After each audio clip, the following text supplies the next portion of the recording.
Para mí, la comunicación política es una herramienta de discurso, bien sea verbal o no verbal, que en este caso está a disposición de candidatos, electores, activistas, la ciudadanía, inclusive los mismos gobiernos. Los mismos gobiernos necesitan comunicarle a la ciudadanía qué es lo que están haciendo y lo hacen a través de ciertos canales institucionales y claro, se sirven de recursos que el lenguaje les presta para hacerlo de la mejor manera o de la manera que más les convenga, para destacar ciertos datos, a veces incluso ocultar algunos. Me interesa mucho el tema de la comunicación política porque considero que a la hora de los triunfos electorales es la más importante, la variable más importante que más define el comportamiento del elector, porque es lo que nos convence. A través de esas palabras, a través de esos gestos, de esas imágenes, terminamos enamorándonos de X candidato o candidata y bueno, qué definitivo logra hacer esto y qué poderosas son las palabras. En la sociedad actual nos relacionamos mediante un proceso de comunicación en donde se implementan una interacción o un intercambio de símbolos. Este fenómeno en realidad lo que incita o lo que produce es unas ganas de buscar ese efecto, el por qué. Y muchos autores han sugerido distintas definiciones. Lo mismo pasa con esta teoría de interacción de símbolos.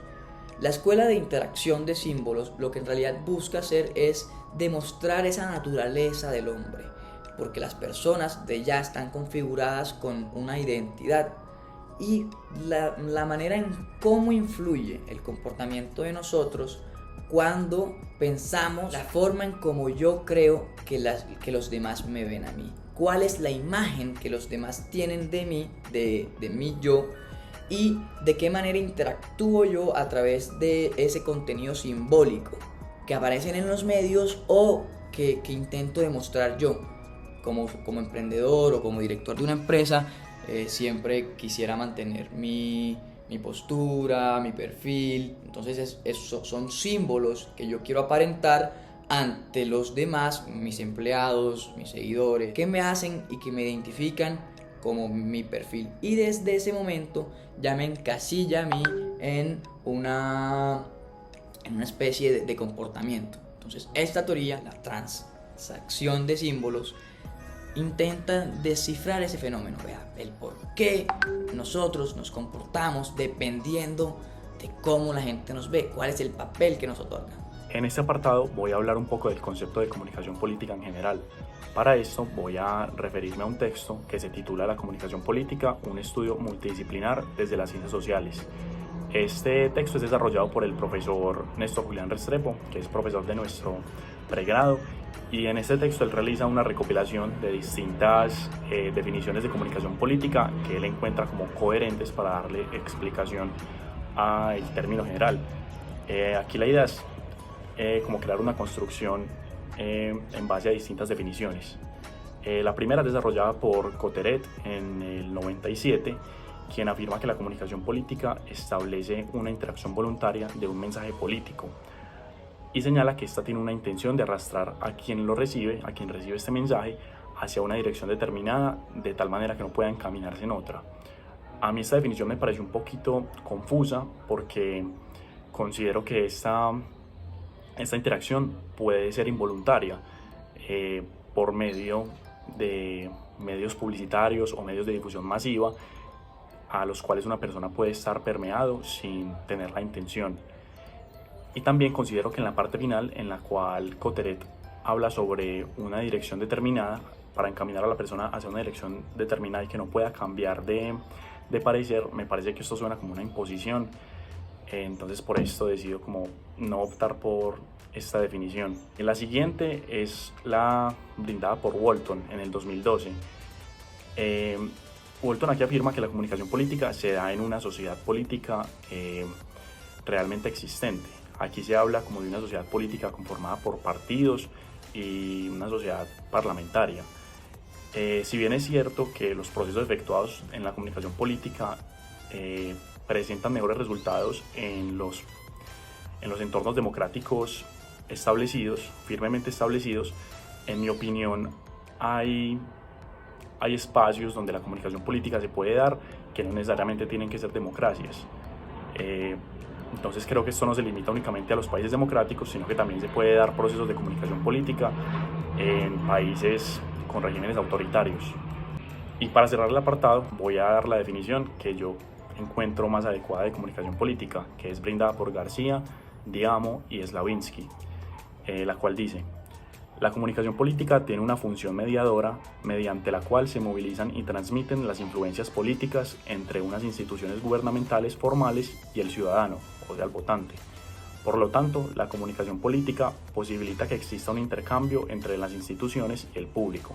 Permite establecer vínculos entre las instituciones mismas, legitimar proyectos, justificar acciones, explicar los planes de gobierno y mostrar sus objetivos, justificar sus acciones y, sustancialmente, lograr el apoyo de los ciudadanos. No he venido a hablar de Cuba. No vengo a exponer en el seno de esta asamblea la denuncia de las agresiones de que ha sido víctima nuestro pequeño pero digno país. Traemos el mandato de la sexta conferencia de jefes de estados o de gobierno del movimiento de los países no alineados para presentar ante las Naciones Unidas el resultado de sus deliberaciones y las posiciones que de ellas se derivan. Nos une la determinación de defender la colaboración entre nuestros países. Los países no alineados insistimos en que es necesario eliminar la abismal desigualdad que separa a los países desarrollados y a los países en vías de desarrollo. María, ¿qué crees que se trató de expresar en el video? En el video yo vi como un discurso muy bonito, pero tratando de hacerlo como exaltado, como generar cierta movilización de las emociones, como no sé si miedo, pero como algo en las personas, la forma pues como en la que decía las palabras como irracional, cancelado, pues como haciendo énfasis en esas palabras que quiere como que uno le ponga atención.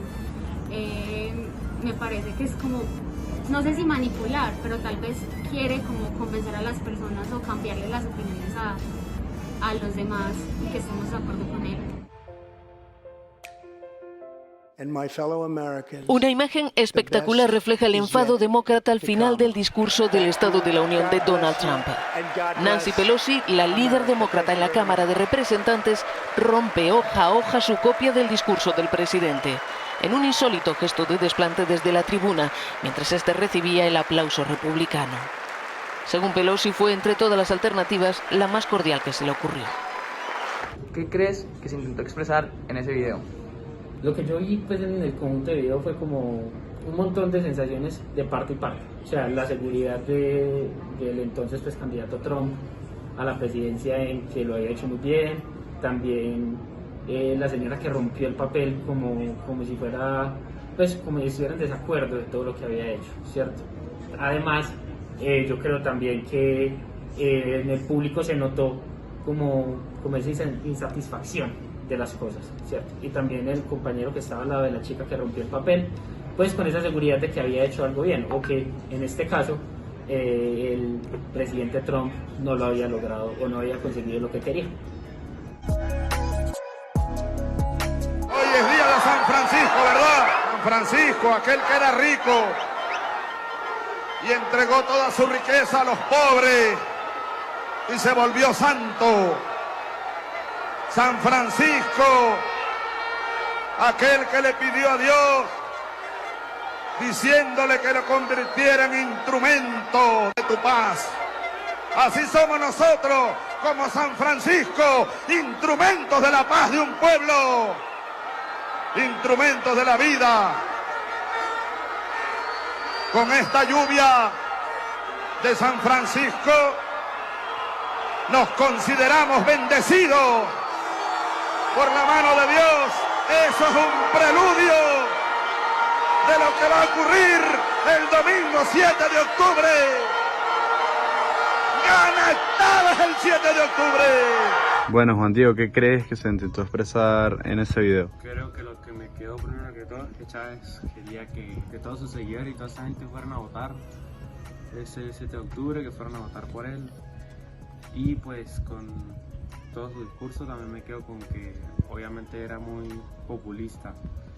Siempre quería decir lo que la gente quería escuchar y bueno, sobre todo con esa parte de lo de San Francisco, de que se comparaba con San Francisco, que él iba a ser así, que él iba a darlo todo por la gente y se iba a quedar pobre también, que era muy humilde, entonces como para que las personas lo tomaran como el líder que ellos querían ser y pues bueno, todo para buscar seguir en el poder y seguir ganando los votos para el 7 de octubre.